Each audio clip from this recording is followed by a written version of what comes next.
As an aquanaut, that was just an awesome experience, definitely once in a lifetime, to be able to go spend 9 days about 60 feet below the surface in an underwater habitat. And we would do a full end-to-end mission scenario, simulating the moon or Mars. That's where we really got to put to the test, what is exploration of these planetary bodies going to look like?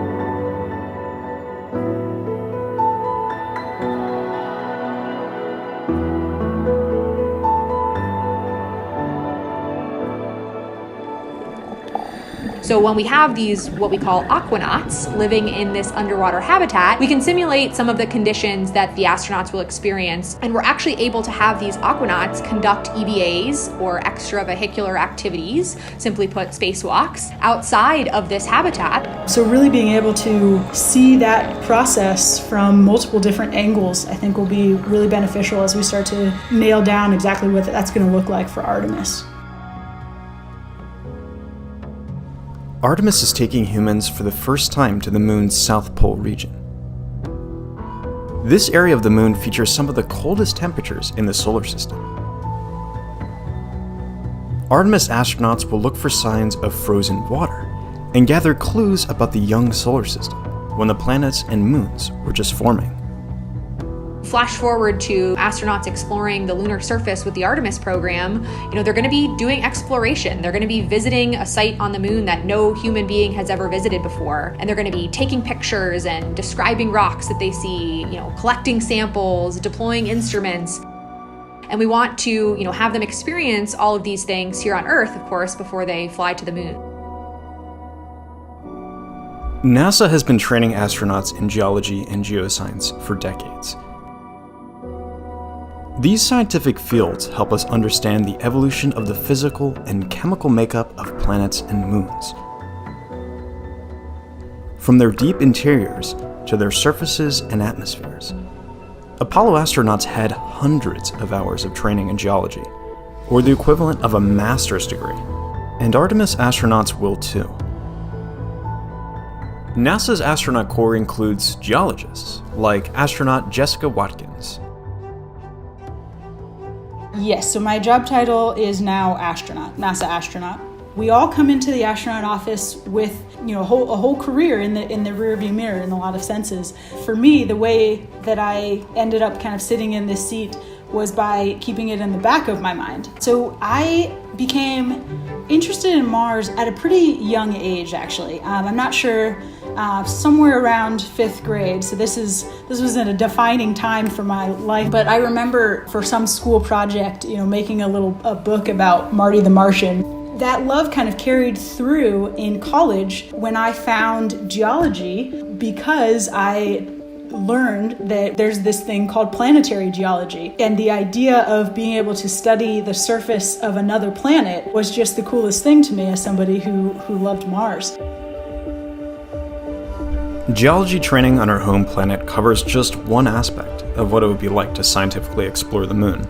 Lower gravity, extreme temperatures, and a bulky spacesuit make operating tools and collecting rocks a great challenge. NASA scientists and engineers work hard to design and build custom tools that will work well in the extreme environment of the moon's South Polar region. Making any sort of hardware that flies in space is a huge team effort. I help to lead a team of people who are building moon tools. And so specifically the tools that are going to take samples of the moon and bring them back to Earth so the scientists can study them for generations to come.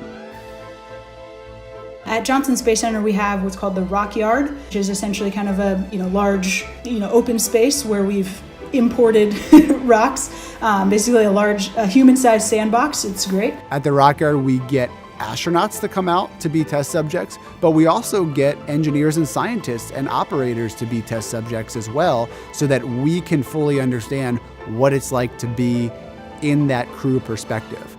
So understanding, what our priorities are, what types of rocks we're interested in and why, but also to start using the tools that we'll be using to collect those samples. Let's just start with the most simple tool, the geology hammer. you all know what a hammer looks like, but in the South Pole, it's going to be really cold there. And so we need to make sure that we're using a material that doesn't break at very cold temperatures. So we create a test plan that includes putting it through environmental testing. So putting the tools in very hot conditions and very cold conditions and making sure they work. We can't just go to the hardware store and buy a hammer. We have to go make a special one. And then we have testing like ergonomic testing to make sure that it actually works with the astronauts and that it fits their gloved hand when they're in the spacesuit. It's not too exhausting for them. There's all of these little different nuances of being in the spacesuit that are hard to fully appreciate unless you get in there.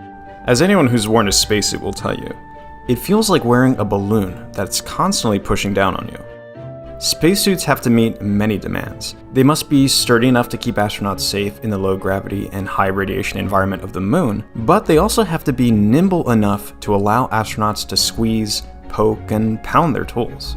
It's tough to describe, honestly. It's large, it's about 300 pounds, I think. You're kind of operating your own personal spacecraft in a lot of ways. The intent is for you to be able to manipulate your arms and legs in a way that you would on the ground. So we have a large pool here at the NBL, the Neutral Buoyancy Laboratory here on site. In the corner, we now have a moon area. So we've imported sand and rocks down there, and we've started to do runs trying to approximate 1/6 gravity. It's kind of a lot of moving pieces, but it's really fun. It's one of the coolest things we get to do.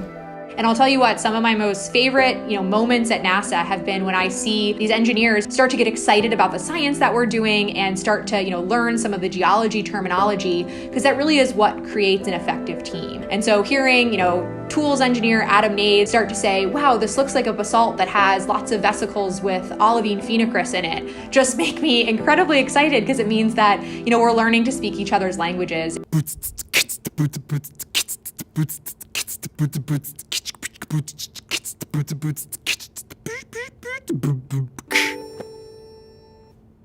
There you go. I just like to do weird and unique things. So I've always found those odd hobbies like learning to juggle or learning to beatbox or do improv. I was watching TV and I saw the TV show American Ninja Warrior, and I was just like, I want to do that. And so I started to train to be a ninja warrior. That's how I decided that I should be called the Space Ninja. And so I would just share my interest of space. I got selected and got to go out there and compete. So I think we would limit ourselves if we only have one vision of what exploration looks like. Being a part of the NASA team has really showed me what that means and what exploration really looks like on a daily basis. But I do enjoy creative writing, short stories, poems sometimes. When I can find the time, it's just an enjoyable way for me to explore what I'm thinking and feeling, and really kind of use the other side of my brain. Now, whenever I take a step back to think about what I do, it is surreal, and it's thrilling, and realize that I have a leadership role in this too, and I get to influence what we're gonna do on the moon. For me, I think why it is so important for us as humans to explore is that exploration kind of forces us to push ourselves to the limits of our capacities. I think that's really important for us to do so that we can, find those boundaries and push them forward. See what's out there, see what we're made of, see what the universe is made of, and where we fit into it. The moon's South Pole is an ideal location for many reasons. One reason is that we've collected more information about this region of the moon than any other, from a NASA orbiter that's been circling the moon for more than a decade. On the next episode of NASA Explorers, why the South Pole? What remaining questions do scientists have about the moon and solar system? And how will going to the South Pole help answer those questions?